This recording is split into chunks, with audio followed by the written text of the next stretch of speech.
आज हम लोग बैटरीज के बारे में पढ़ेंगे कि जब हम लोग बैटरी को किसी रजिस्टर के साथ लगाते हैं, बैटरी में देखिए एक अपना इंटरनल रेजिस्टेंस होता है और एक हम एक्सटर्नल रेजिस्टेंस अलग से लगाते हैं, ठीक है। तो वहाँ पे करंट का वैल्यू क्या होगा वहाँ पे हम लोग कैलकुलेट करेंगे, ठीक है। अच्छा, ये जो करंट का जो वैल्यू कैलकुलेट करेंगे तो उसके बाद उससे एक हम रिलेशन पे आएंगे। उसके बाद हम लोग क्या करेंगे कि हम लोग एक से अधिक बैटरी को पहले सीरीज में लगाएंगे और फिर पैरेलल में लगाएंगे, ठीक है। और उस समय भी हम लोग करंट आई का हम लोग कैलकुलेट करेंगे उस सर्किट में। जब वो सीरीज में है तो उस समय जो सर्किट बनेगा, और जब पैरेलल में है जब उस समय सर्किट बनेगा, तो दोनों कंडीशन में हम लोग क्या करेंगे, क्या निकालेंगे, हम लोग आई का करंट का वैल्यू निकालेंगे। तो जब हम आई का वैल्यू निकालेंगे दोनों कंडीशन में, तो हम लोग का जो ईएमएफ जो बैटरी का जब होगा वो कंबाइंड में क्या आएगा। जैसे मान लीजिए कि यदि सीरीज में लगाते हैं, एक से अधिक बैटरी आपका लगा हुआ है, तो हम लोग एक ऐसा बैटरी समझ जाए वो पूरे सीरीज के जगह पे जिसका एक ईएमएफ हो और एक उसका इंटरनल रेजिस्टेंस हो, तो उसका हम लोग वैल्यू निकालेंगे इक्विवेलेंट वैल्यू निकालेंगे हम लोग। वो पूरे सीरीज में जितना बैटरी और जितना उसका इंटरनल रेजिस्टेंस है उसके जगह पे एक बैटरी लगाएंगे, उसका एक ईएमएफ होगा जो सबके ईएमएफ के बराबर होगा, और जितना भी रेजिस्टेंस जो उसका होगा इंटरनल रेजिस्टेंस बैटरी का, उसका रेजिस्टेंस के बराबर ये वाला बैटरी का रेजिस्टेंस होगा, ठीक है। तो चलिए हम लोग सबसे पहले एक सिंपल बैटरी को हम लोग देखते हैं, उसमें एक इंटरनल रेजिस्टेंस और एक एक्सटर्नल रेजिस्टेंस को लगाकर पहले करंट का वैल्यू निकालते हैं, ठीक है। चलिए इसमें लिखा जाए टॉपिक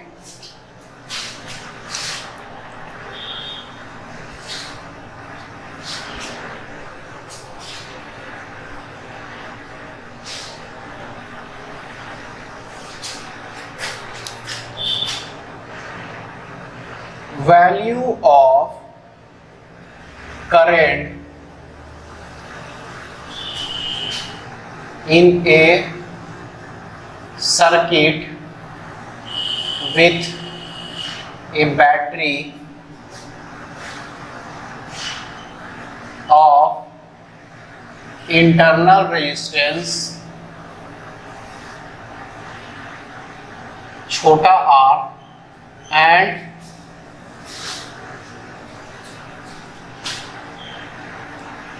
external रेजिस्टेंस बड़ा R, ठीक है। ये हमको निकालने का है, ठीक है। चलिए इसमें देखते हैं हम लोग। एक बैटरी लेते हैं, फोटो इधर पहले बनाते हैं।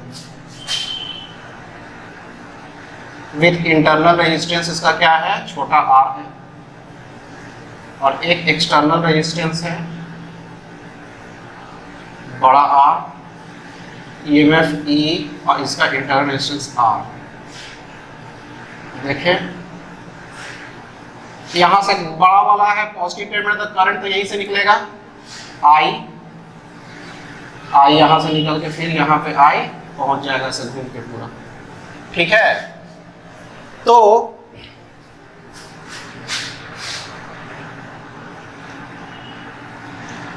here is a battery of EMF E and internal resistance छोटा r and external resistance बड़ा R, ठीक है। अब अप्लाई कर रहे हैं हम लोग, अप्लाइंग लूप लॉ अप्लाई करते हैं, ठीक है। लूप लॉ अप्लाई करेंगे तो एंटी क्लॉकवाइज चलना स्टार्ट करते हैं हम लोग। जब एंटी क्लॉकवाइज चलना स्टार्ट करेंगे तो ये क्या हो जाएगा, R I plus small r into I, उधर से भी आएगा आर आई, और उधर से जब इधर आएंगे तो नेगेटिव से पॉजिटिव, यानी minus E is equal to 0। ये बात समझ में आ रहा है कि हम लोग लूप लॉ लगा लिए, बड़ा आर आई छोटा are I minus E, EMF जो है उधर से इधर आ रहा है इसीलिए माइनस ई लिखे हैं, और इसका जो सम जो होता है पोटेंशियल डिफरेंस का क्या होता है किरचॉफ्स लूप लॉ के आधार पर 0। तो ये आई कॉमन ले लेंगे तो ये हो जाएगा r plus R is equal to E. ठीक है, तो I इज इक्वल टू हो जाएगा E by R plus R. समझ में आ रहा है बात? I इज इक्वल टू क्या हो गया, E by R plus R, यानी कि here E EMF R internal resistance, बड़ा R एक्सटर्नल रेजिस्टेंस। चलिए इसको यहां तक उतारिएगा, उसके बाद हम लोग क्या करेंगे कि एक हम लोग ग्रुपिंग ऑफ बैटरीज पढ़ना स्टार्ट करेंगे हम लोग। ठीक है, इसको लीजिए और इसका स्क्रीनशॉट ले लीजिए आप लोग। अब लिखते हैं टॉपिक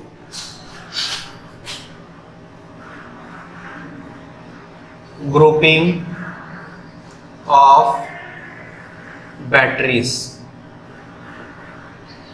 ठीक है, ग्रुपिंग ऑफ बैटरीज लिखा जाए। चलिए इसका फोटो बनाया जाए।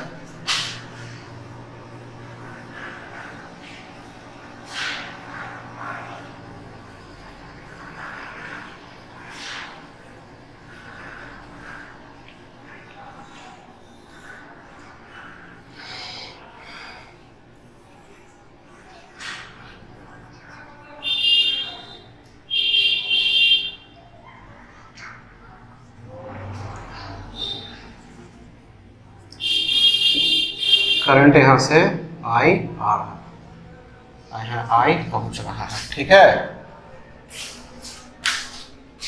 अच्छा ये हम पहले ही बना दिए। ये ग्रुपिंग ऑफ बैटरीज में सबसे पहले लिखिएगा,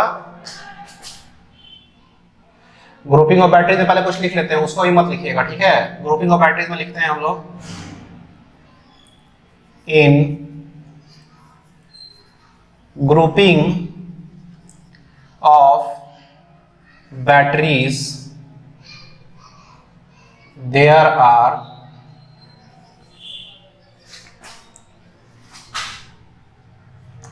more than one batteries connected.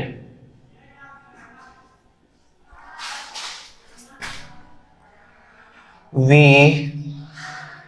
need to find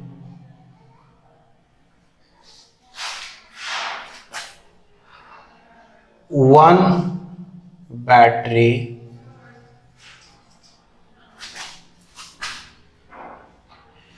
which is equivalent to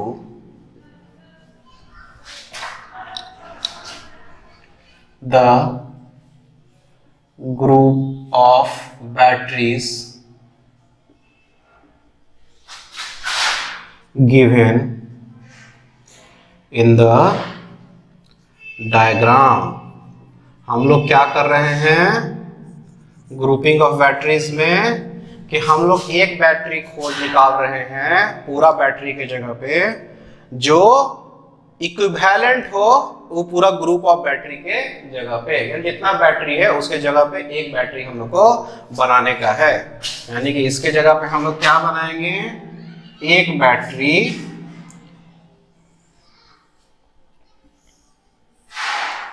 ठीक है। अच्छा इसमें रजिस्टर अभी भी सही लगा हुआ है, रजिस्टर को तो चेंज नहीं किया है, बैटरी को खाली अलग किए एक किए हैं इसको। तो इसका ईएमएफ मान लेते हैं ई नॉट है, इसका ईएमएफ इसका इंटरनल रेजिस्टेंस क्या है आर है। ठीक है, ये तो जैसे था, इसमें अभी भी करंट क्या है आई ही जा रहा है। ठीक है, इसके जगह पर इक्विवेलेंट टू इसका बनाना है, ठीक है। तो इसका जो ईएमएफ होगा E1 E2 से तो कुछ अलग होगा, ऐसा क्या होगा E1 प्लस E2 ही होगा, कोई गारंटी नहीं है। अभी हम लोग कैसे करेंगे, उसको कैलकुलेट करके निकालना होगा। R जो होगा जरूरी नहीं है R1 प्लस R2 ही हो, ठीक है, कुछ और भी होगा, लेकिन हम लोग चेक करेंगे, हो सकता है ऐसा हो। तो हम लोग R का वैल्यू निकालेंगे। तो एक ऐसा बैटरी बना रहे हैं इस दोनों के जगह पे कि वो सेम करंट को यहां से वो निकाले जितना ये भी निकाल रहा है, ठीक है।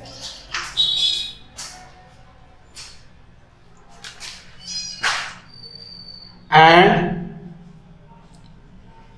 draws same current in the circuit, ठीक है। ये समझ में आ रहा है कि हम लोग ग्रुपिंग ऑफ बैटरीज क्यों कर रहे हैं, ठीक है। उसके जगह पे हम लोग क्या कर रहे हैं, एक बैटरी हम लोग को बनाना है, ठीक है। चलिए इसको मिटाएंगे अब हम लोग। अब हम लोग लिखेंगे सीरीज कॉम्बिनेशन। ये अभी खाली यहां तक लिखिएगा, अभी वो फिगर मत बनाइएगा। और हम लोग लिखते हैं अब series combination of batteries, series combination of batteries, ठीक है। सीरीज कॉम्बिनेशन ऑफ बैटरीज, इसको देखिएगा अच्छे से, ठीक है। चलिए सीरीज कॉम्बिनेशन ऑफ बैटरीज में हम लोग आते हैं। अब देखते हैं हम लोग कि इसमें हम लोग क्या करेंगे सीरीज कॉम्बिनेशन में, कि हम लोग सबसे पहले उस फिगर को बना देते हैं, ठीक है। यहां पे लिखेंगे हेयर आल्सो, और वो भी फिगर नीचे बना दीजिएगा, लिख दीजिएगा इक्विवेलेंट का एरो बना दीजिएगा। Here also we will make an equivalent battery in place of given batteries, ठीक है, विच ड्रॉज सेम करंट, ठीक है। यहां तक लिख दीजिए इसको, और वो फिगर दोनों बना लीजिएगा, ठीक है। चलिए अब क्या है, हेयर बैटरीज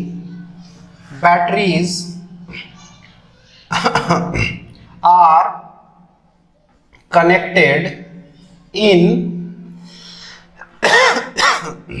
series। बैटरीज क्या है, सीरीज में कनेक्टेड है। Batteries are connected in series, ठीक है। Here two batteries, यहाँ टू लिखते हैं, two batteries are connected in series with EMF E1 and E2 with internal resistance R1 and R2. Also a external resistance बड़ा R is connected in series, ठीक है। बड़ा R भी वो लगाया हुआ है आपका रेजिस्टेंस, ठीक है। चलिए इसको उतारिए, हम इसको मिटाएंगे अब, और हम लिखेंगे इसका इक्वेशन। उसको देख लीजिएगा, स्क्रीनशॉट ले लीजिए इसका। अब देखते हैं हम लोग कि लूप लॉ लगाते हैं। अप्लाइंग लूप लॉ, ठीक है। लूप लॉ लगाया जाए, लूप लॉ लगाते हैं एंटी क्लॉकवाइज इसमें। तो लगाइए वहां से। तो सबसे पहले आएगा आर आई, उधर से आएगा तो R2I, ठीक है। R2I आया, उसका उधर से इधर आएगा तो क्या होगा माइनस E2। अच्छा, उधर से फिर इधर आएगा तो क्या आएगा प्लस R1I आया। फिर उधर से इधर आ रहे हैं, कहां से कहां, यहां से यहां आ रहे हैं तो क्या होगा माइनस E1 पहुंच गए जहां से आए थे तो इज इक्वल टू 0। ठीक है, तो I का जो वैल्यू हो जाएगा वो क्या हो जाएगा R plus R1 plus R2। ठीक है, और is equal to E1 plus E2। तो जो I का जो वैल्यू हो गया E1 plus E2 by R plus R1 plus R2, ये इस तरह से है तो ये ऐसे देखने में लग रहा है E0 by R plus R0। ठीक है, इसको R0 लिख देते हैं। ठीक है, यहां पे जो यहां वैसे लिखते हैं तो यहां पे जो E0 है उसका वैल्यू क्या हो गया E1 प्लस E2 और R0 का वैल्यू क्या हो गया R1 प्लस R2। आ रहा है बात समझ में? हम लोग किए क्या, हम लोग का जो I का वैल्यू क्या आया था E by R plus R आया था ना, एक बैटरी लिए थे तब। इसमें क्या है एक से अधिक बैटरी है, एक से अधिक जब बैटरी है तो इसमें जो EMF जो हो जाएगा E0 और ये R1 प्लस R2 की जगह पे क्या हो जाएगा R0। ठीक है, तो वही वाला हो गया इसका एक ऐसा बैटरी जिसका EMF E1 प्लस E2 है और जिसका internal resistance R1 plus R2 है। ये बात समझ में आ रहा है? तो हम लोग लिख सकते हैं here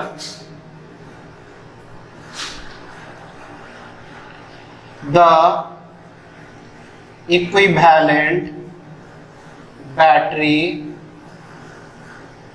will have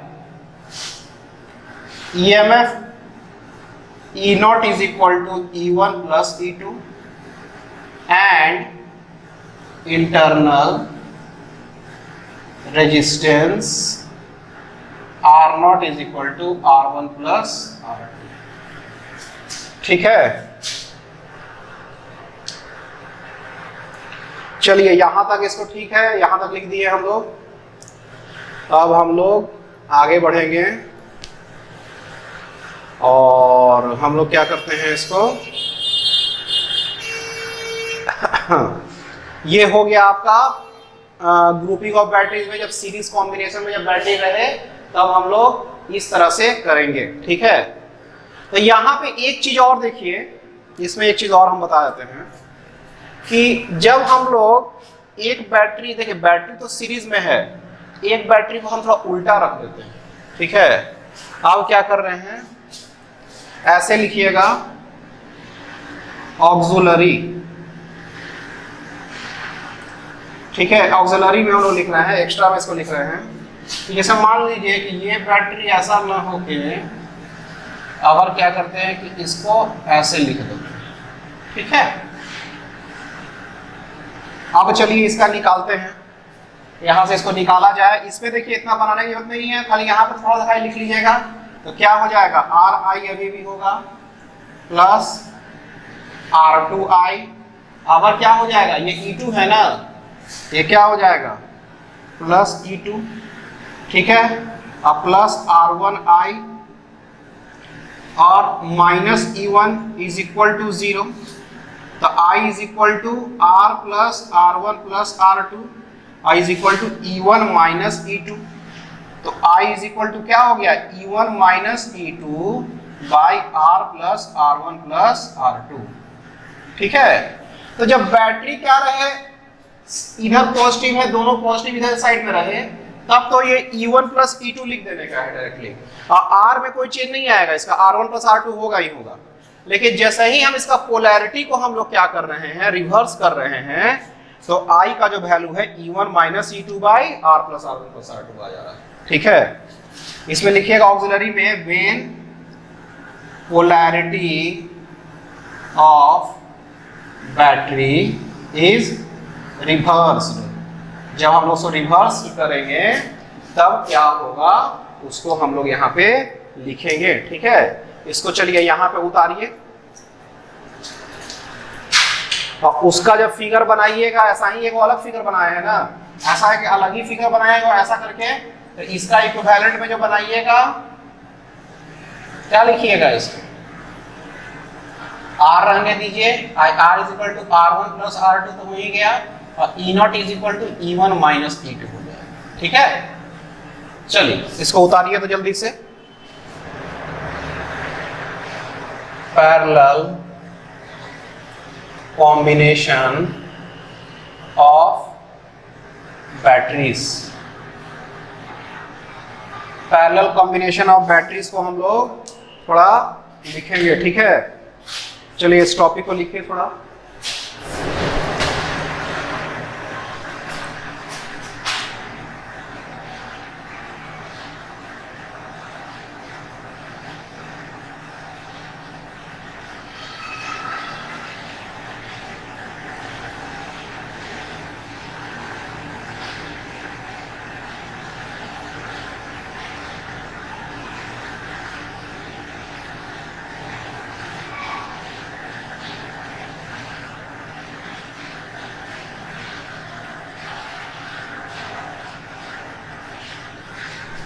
इसका फिगर यहां तक बनाइएगा।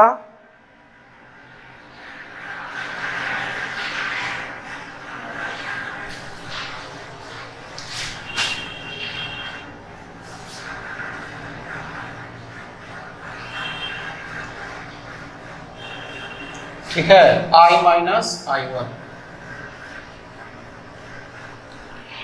चलिए इसका फिगर पहले बनाइए। हम लोग लिखते हैं यहां पे, अच्छा इसमें जो होगा इक्विवेलेंट टू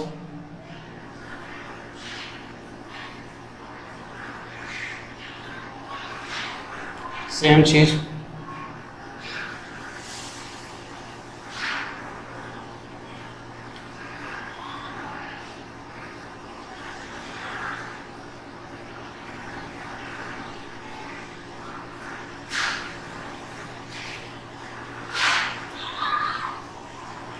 ये जो हो गया आपका आई, अभी भी आई है, बाद में भी आई ही रहेगा, आई फिर इसी तरह से लौटेगा। ठीक है, चलिए लिखते हैं हम लोग, in parallel combination there are more than one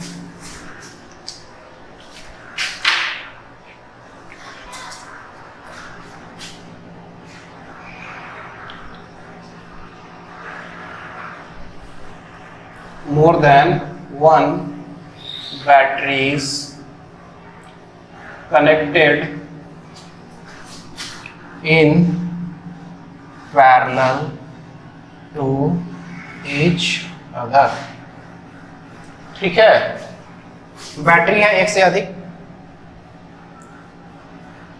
the two batteries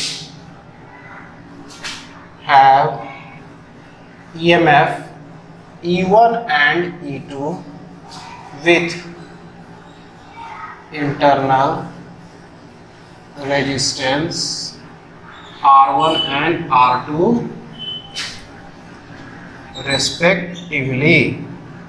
ठीक है, R1 R2 लगा हुआ है इसमें, और E1 और E2 है। चलिए उसके बाद फिर क्या करने का है, हम लोग को क्या करना है, किरचॉफ्स लूप लॉ लगाने का है। तो कैसे लूप बनेगा, यहाँ पे एक लूप ऐसे बनेगा और एक लूप ऐसे बनेगा। ठीक है, चलिए इसको देखते हैं, इसको दो गो लूप हम लोग बनाएंगे। एक लूप जो बन रहा है वो ऊपर वाला से बन रहा है और एक नीचे वाला से बना रहे हैं। अप्लाइंग लूप लॉ, अच्छा इसको थोड़ा सा हम क्या करते हैं ना, इसको मिटा देते हैं। ठीक है, इसलिए ना क्योंकि ये बड़ा थोड़ा सा डेरिवेशन होगा। ठीक है, पूरा मिटाकर लूप लॉ लगाएंगे।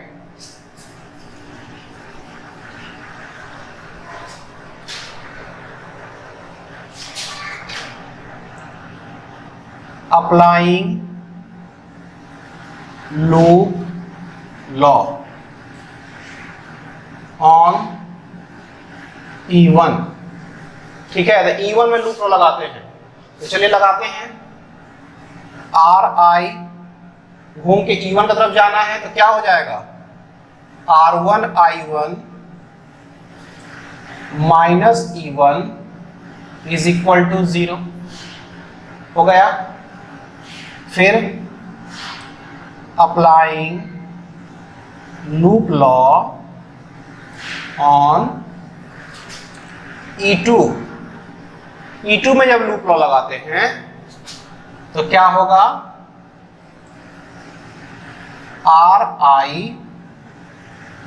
Plus R2 I minus I1 minus E2 is equal to 0। ये बात समझ में आ रहा है। E2 वाला में लगाएंगे तो ऐसा बनेगा और E1 में ऐसा बनेगा। ठीक है, हमको क्या करना है, ये पूरा कंबाइंड करके एक बैटरी बनाना है जिसमें I तो रह सकता है उस पूरे इक्वेशन में, जैसे पहले वाला इक्वेशन में था I रह सकता है, E1 E2 भी रह सकता है ना, कि जो E0 का वैल्यू E1 प्लस E2 आया था, तो E1 और E2 तो रहना जरूरी है। R भी रहेगा, बड़ा वाला R, R1 और R2 भी रहेगा, छोटा R और छोटा R1 और छोटा R2। तो इसमें सिर्फ एक्स्ट्रा टर्म वाला जो चीज है वो है I1 वाला। गौर कीजिए, इसमें I1 वाला ऐसा चीज है कि इस दोनों इक्वेशन से मिलाएं, ऐसा जोड़ा जाए इसको कि I1 वाला टर्म दोनों जगह से कैंसिल हो जाए, तो मेरा एक ऐसा इक्वेशन आएगा जिसमें सब चीज का जरूरत हमको अभी है। तो इसमें देखिए I1 R1 I1 है इसमें क्या है, माइनस R2 I2 है कि नहीं है। तो इसमें R2 I1, इसमें R1 I1। तो इसमें हम क्या करते हैं, इसको इक्वेशन 1 दीजिए, इसको इक्वेशन 2 दीजिए। तो इसको हम लोग क्या कर देते हैं, R1 है तो इसको R2 से मल्टीप्लाई कर देते हैं और इसको R1 से मल्टीप्लाई कर देते हैं। ठीक है, लिखते हैं multiplying 1 and 2 with R1 and R2 and R1 respectively. तो हम लोग जब करेंगे मल्टीप्लाई तो क्या हो जाएगा, इसको मल्टीप्लाई किया जाए पूरा, R2I R1 R2 I1 minus R2 E1 is equal to 0। अब इसको करते हैं R1I plus R2 R1 R2I R1 R2I, अब माइनस R1 R2 I1। समझ में आ रहा है बात, R1 R2 I1 आया, अब minus E2 R1 is equal to 0। अब देखिए इस इक्वेशन में R1 R2 I1 R1 R2 I1, यही दोनों I1 वाला टर्म है और ये दोनों सेम हो गया। आप जैसे ही इस दोनों को जोड़ेंगे तो ये दोनों तो कट के 0 हो जाएगा। तो मेरे पास इक्वेशन क्या आया, इसको थोड़ा शॉर्टकट में लिखते हैं, जिसका I पहले कॉमन ले लेते हैं इधर। तो I जो कॉमन लेंगे तो R1 plus R2 plus R1 R2। अच्छा सा देखिएगा, इसको I वाला टर्म 1 2 3 था, ये तीनों को जोड़ दिए। अब ये दोनों जोड़ रहे हैं तो ये तो कट के 0। अब मेरे पास इधर बचा E1 R2 minus E2 R1 is equal to 0। यहां तक समझ में आ रहा है बात, कैसे हम कर रहे हैं। मेरा उद्देश्य था I1 को हटाना, तो I1 इसमें अब हट गया। इस पूरे इक्वेशन में जो जोड़ के आया उसमें I1 अब नहीं है। ठीक है, चलिए तो अब देखते हैं इसमें अब करना क्या है। तो I हम यहां कॉमन लिए और अब करते हैं हम लोग R common, R1 plus R2 और plus R1 R2 is equal to E1 R2 plus E2 R1। ऐसा हो गया। I इज इक्वल टू क्या हो गया, E1 R2 plus E2 R1 by R1 plus R2 plus R1 R2। अभी ऐसा हुआ, देखिए अभी वो वाला फॉर्म में नहीं आया, E is equal E not by R plus R, तो अभी वो फॉर्म में नहीं आया। तो अभी हम इसको क्या करते हैं, R1 प्लस R2 से इधर साइड में डिवाइड करेंगे, इधर साइड में डिवाइड करते हैं। तो E1 R2 plus E2 R1 by R1 plus R2, ऐसा हुआ। बाई R1 प्लस R2 से इसको डिवाइड किए तो ये R, अब R1 डिवाइड करके सिर्फ R बचा, और ये क्या बच गया, R1 R2 by R1 plus R2। समझ में आ रहा है बात।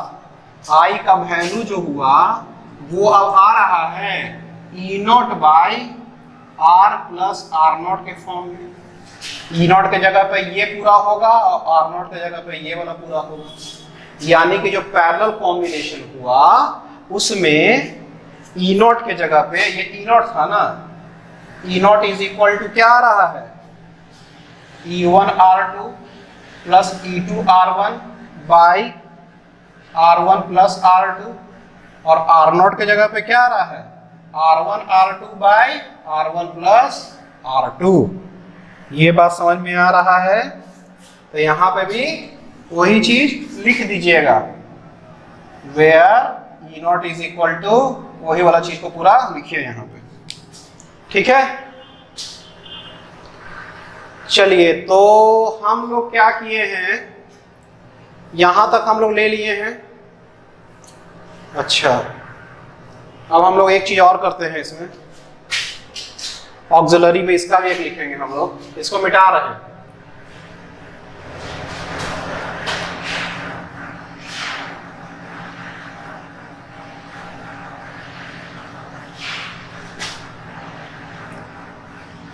If E1 is equal to E2 is equal to E ले लें, E1 is equal to E2 is equal to E ले लें, and R1 is equal to R2 is equal to R ले लें, देन क्या हो जाएगा, I is equal to E1 E2 same, R1 same, तो क्या हो जाएगा 2ER by 2R by R plus R square by 2R। तो ये क्या हो जाएगा, 2R कट जाएगा, तो E by R plus R by 2। तो उसमें जो EMF जो हो जाएगा, जो टोटल का जो EMF हो जाएगा वो कितना हो जाएगा, E के बराबर हो जाएगा, ठीक है।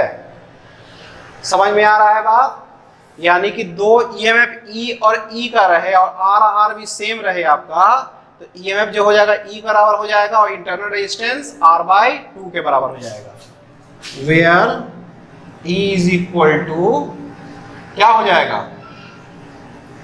E1 plus E is equal to क्या आ गया, E इज इक्वल टू वही हो जाएगा, E इज इक्वल टू क्या आ गया, टोटल आपका क्या हो गया, EMF हो गया और R बाई 2 क्या हो गया, टोटल इसका इंटरनल रेजिस्टेंस हो गया। E इज इक्वल टू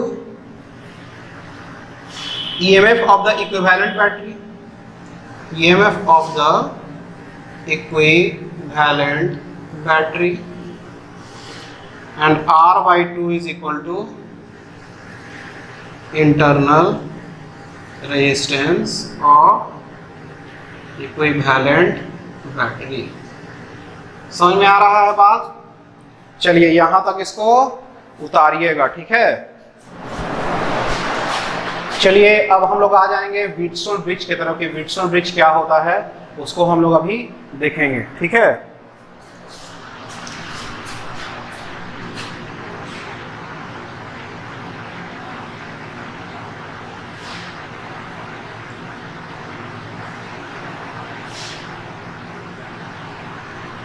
हम लोग लिखते हैं इसमें, फिगर हम लोग बनाएंगे, पहले हम लोग लिखेंगे इसमें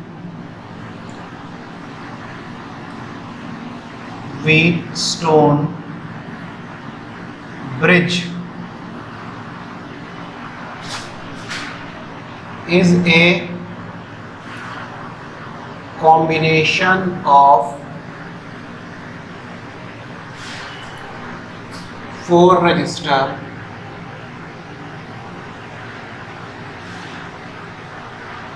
in which, इसमें 4 रजिस्टर होता है, in which the resistance value of one resistor is determined in terms of other three resistor। कहा क्या रहा है ये कि इस रजिस्टर में इस विर्सल ब्रिज में 4 रजिस्टर होगा, जिसमें से एक रजिस्टर जिसका रजिस्टर का वैल्यू हमको नहीं पता होगा, उसका वैल्यू निकालेंगे किस टर्म में, जो बाकी 3 रजिस्टर है उस टर्म में। जैसे मान लीजिए R1, R2, R3, R4 है 4 रजिस्टर, और R4 का वैल्यू हमको पता नहीं है, तो R4 का वैल्यू हम निकालेंगे R1, R2 और R3 के टर्म में, और R1, R2 और R3 का हमको वैल्यू पता होगा। तो कैसे उसको लिखेंगे, उसको हम लोग यहाँ पे विर्सल ब्रिज में जानेंगे। ठीक है, चलिए तो इसका सबसे पहले हम लोग एक फिगर बना देते हैं। ठीक है, फिगर बना देंगे तो आसान रहेगा समझने के लिए। ठीक है,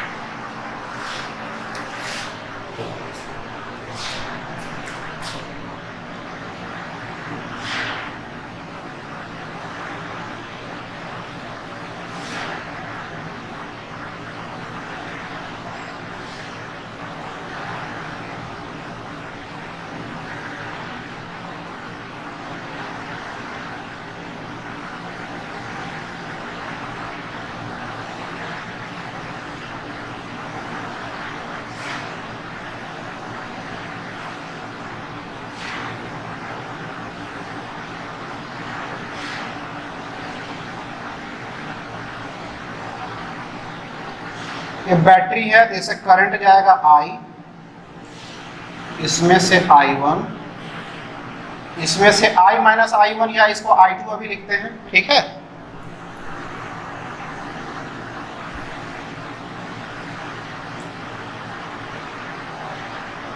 इसको पॉइंट देते हैं P और इसको देते हैं Q, इसको देते हैं A, इसको देते हैं B। ठीक है, इस फिगर को पहले अच्छे से बना लीजिए। ठीक है,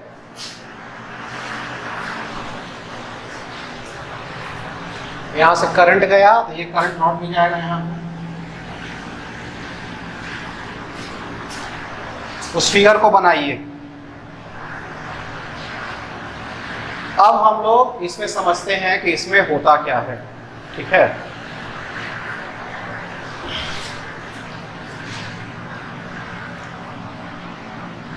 here in the given figure there are 4 resistor R1, R2, R3 and R4। ठीक है, 4 रजिस्टर है R1, R2, R3 और R4, ये 4 है। ठीक है,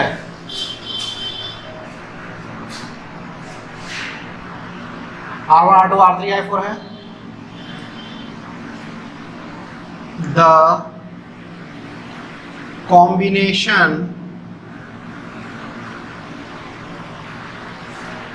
is connected with a battery। combination is connected with a battery। ठीक है, which gives current in the circuit। वो करंट देगा पूरे सर्किट में।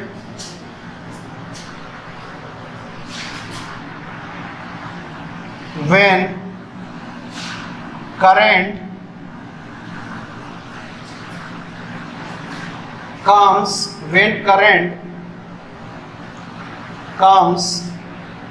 from battery, it distribute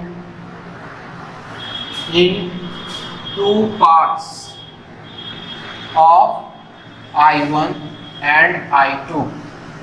ठीक है, I1 I2 में क्या हुआ, वो डिस्ट्रीब्यूट हो गया। अब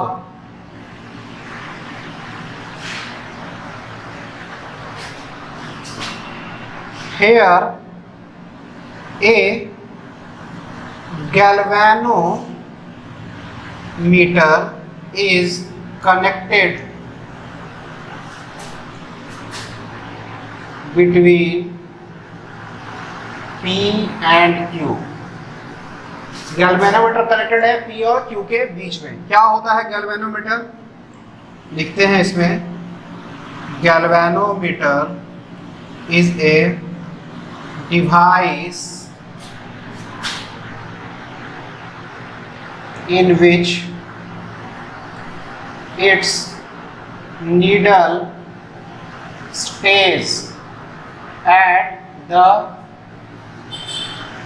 middle of the dial। जो डायल जिसमें होता है जो नीडल, वो जो मिडिल में जो डायल में जो नीडल होगा ना, वो एकदम मिडिल में क्या होगा, बीच में रुका हुआ रहेगा। Its needle stays at the middle of the dial। यानी कि जैसे मान लीजिए कि ये डायल है और इसमें आपका ये नीडल एकदम बीच में है आपका, ठीक है। When current pass from it deflects towards right, and if current direction is opposite, it deflects towards left। इसमें ऐसा है, जैसे देखिए ये है आपका डायल, ठीक है, वायर है, इससे करंट ऐसे जा रहा है, ऐसे करंट गया तो ये क्या हुआ, नीडल ऐसे है नीडल, तो नीडल ऐसे मुड़ जाएगा, ठीक है। अच्छा, अब करंट का डायरेक्शन क्या हो जाए, ऐसा हो जाए, ठीक है, तो ये क्या होगा, अब इधर मुड़ेगा। यानी कि जो डायरेक्शन है उससे आधार पर ये नीडल इधर भी जा सकता है, लेफ्ट भी जा सकता है और राइट भी जा सकता है, ठीक है। ये लेफ्ट राइट करता है इसका नीडल, ठीक है। तो गैल्वेनोमीटर में क्या है, ये करंट को डिटेक्ट कर लेता है। इसमें लोग लिखते हैं, मिटाएंगे इसको।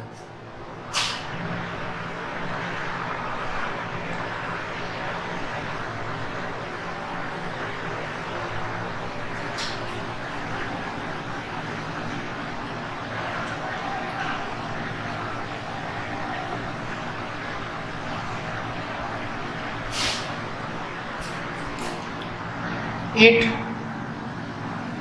detects a very small change in the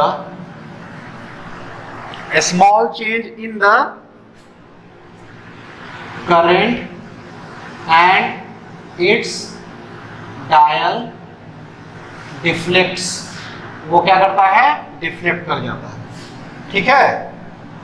चलिए अब क्या है, यहां तक तो समझ में आ गया। अच्छा, अब ऐसा एक कंडीशन लेना है कि मान लीजिए कि इसका नीडल जो है अभी क्या है, एकदम बीच में रुका हुआ है, ठीक है। मान लेते हैं कैसा कंडीशन है, वो कैसे वो कंडीशन है वो हम बताएंगे। अभी के हमने मान किया कि ये बीच में है, तो इसका मतलब P से Q की तरफ कोई भी करंट नहीं आ रहा है। इसमें लिखते हैं, for a particular relation between resistance, consider needle of the galvanometer needle of the galvanometer stays at the middle, ठीक है। तो नीडल जो गैल्वेनोमीटर का क्या हो जाएगा, एकदम मिडिल में रुका हुआ रह जाएगा, ठीक है। ऐसा मान लीजिए कोई कंडीशन है आपका,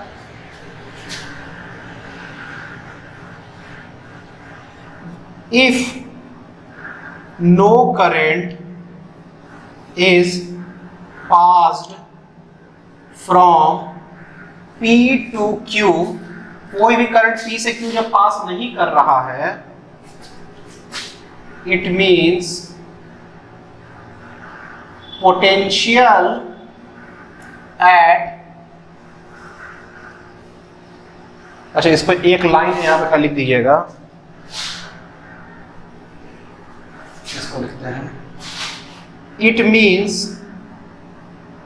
no current is passing in between P and Q।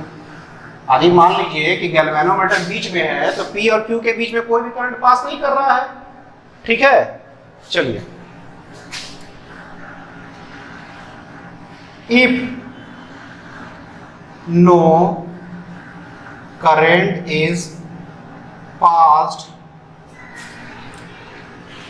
Between P and Q, कोई करंट P और Q के बीच पास नहीं करेगा, then potential of P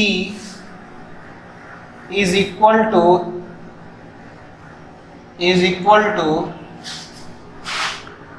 potential at Q. Potential at P is equal to potential at Q, that is Vp is equal to Vq, ठीक है। तो potential same हो गया। If potential is same, then potential same हो जाता है, then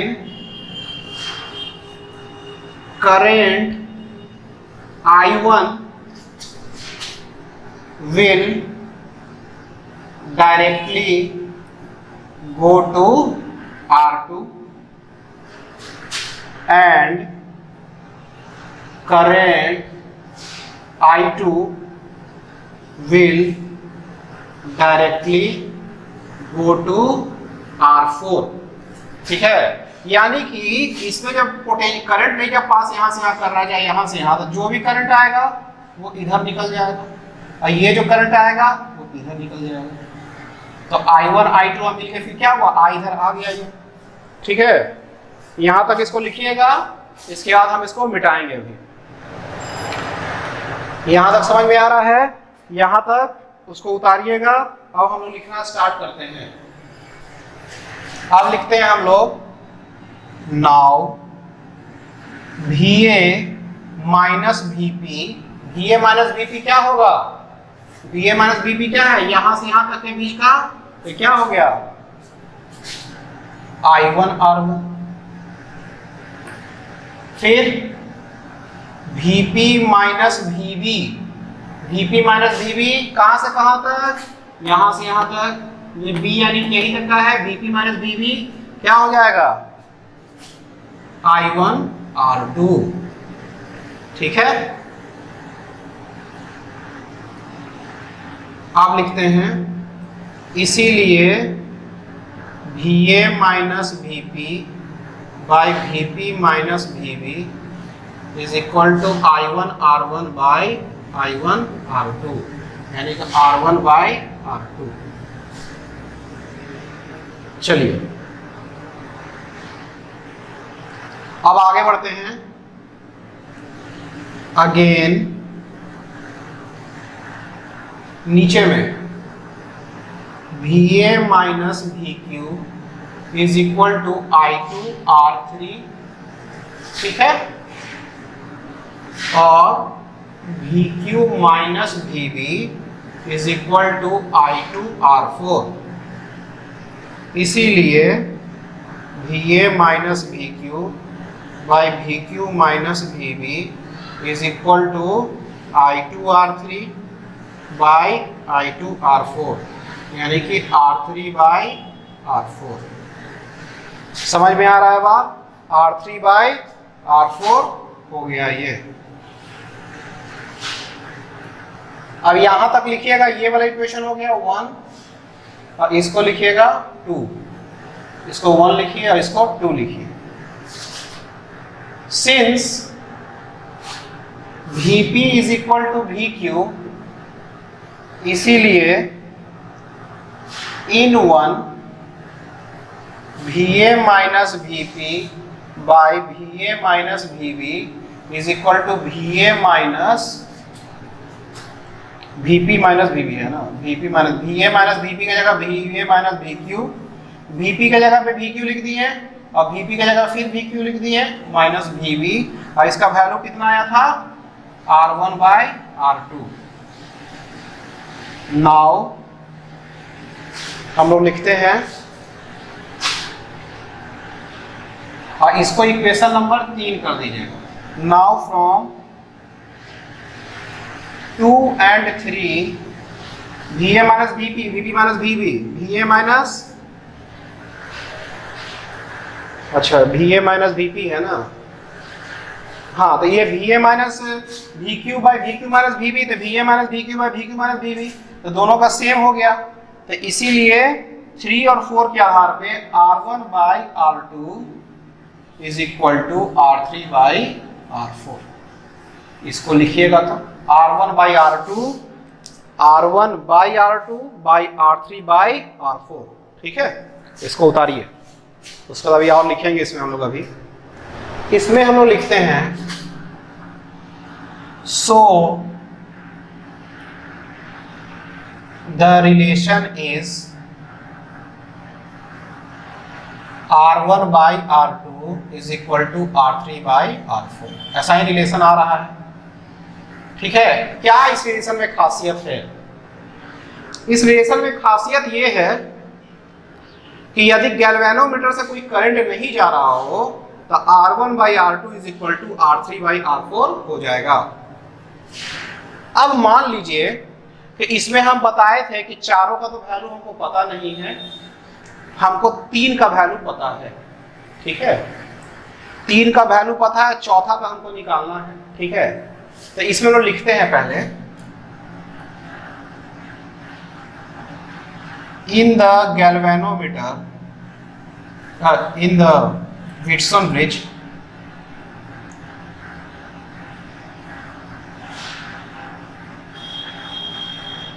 the value of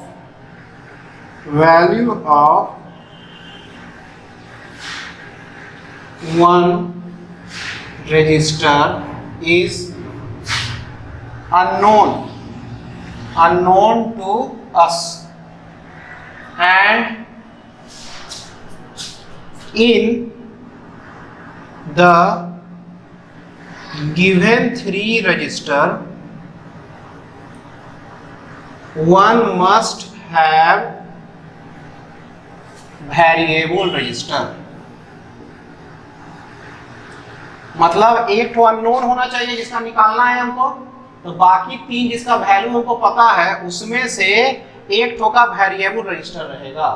variable resistor रहेगा लेकिन उसका वैल्यू हम जान सकते हैं। Suppose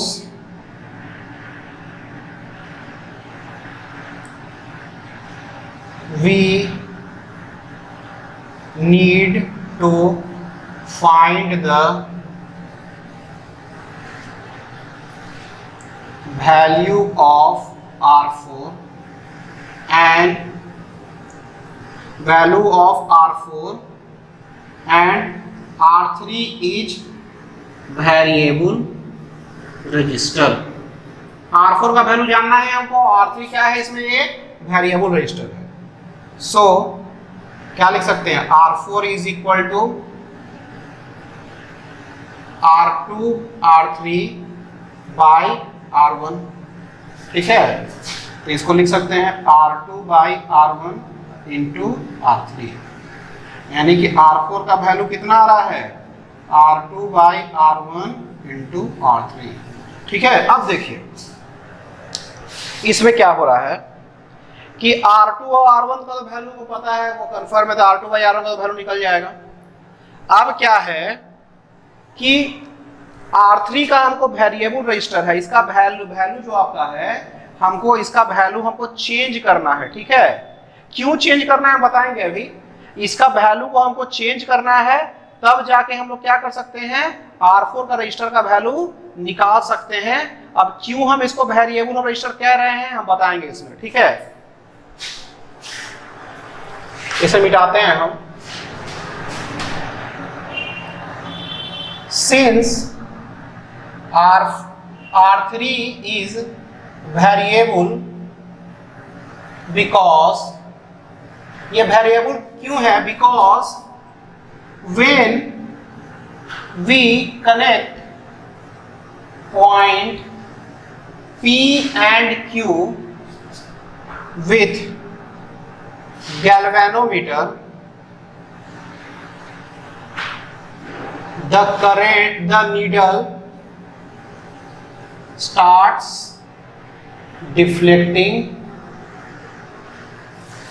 in the dial of the galvanometer, ठीक है। तो उसमें क्या होगा, नीडल क्या कर लेगा, चलने लगेगा, इधर या उधर होने लगेगा। To make the Wheatstone bridge balanced, इसको बैलेंस्ड करने के लिए, so that no current is passed through galvanometer, कोई करंट पास ना कर सके गैल्वेनोमीटर में, we change the value of variable register, ठीक है। तो एक रजिस्टर का वैल्यू को हम लोग क्या करेंगे, चेंज करना स्टार्ट करेंगे।